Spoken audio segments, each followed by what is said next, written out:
সম্মানিত ভিউয়ার্স, আসসালামু আলাইকুম।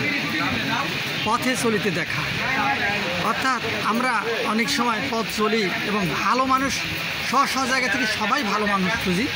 আমি ঠিক আমার প্রয়োজনের তাগিদে আত্রা এই রোডটাকে ব্যবহার করতে হয়, রেল স্টেশন। তো আত্রা রেল স্টেশনে একজন ভদ্রলোকের সঙ্গে পরিচয়, ওনার নাম হলো আফজাল হোসেন। ভাই, আপনার পরিচয় দেন, আপনার নাম এবং কতদিন ধরে এখানে আছেন? আমি আছি 80 সাল থেকে। 80 সাল থেকে উনি এখানে আছেন। আপনার নাম? আফজাল হোসেন। এখান থেকে আপনার গ্রামের দূরত্ব 1 কিলো।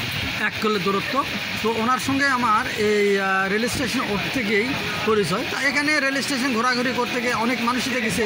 আমার কাছে মনে হচ্ছে উনি একজন ভালো মনের মানুষ। আল্লাহ সুবহানাহু ওয়া তাআলা ওনাকে কল্যাণ দান করুক এবং নেক হায়াতের সাথে।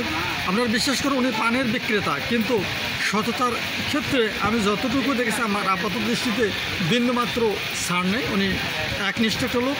পান বিক্রেতা হলো সালাত তার কাজা নেই।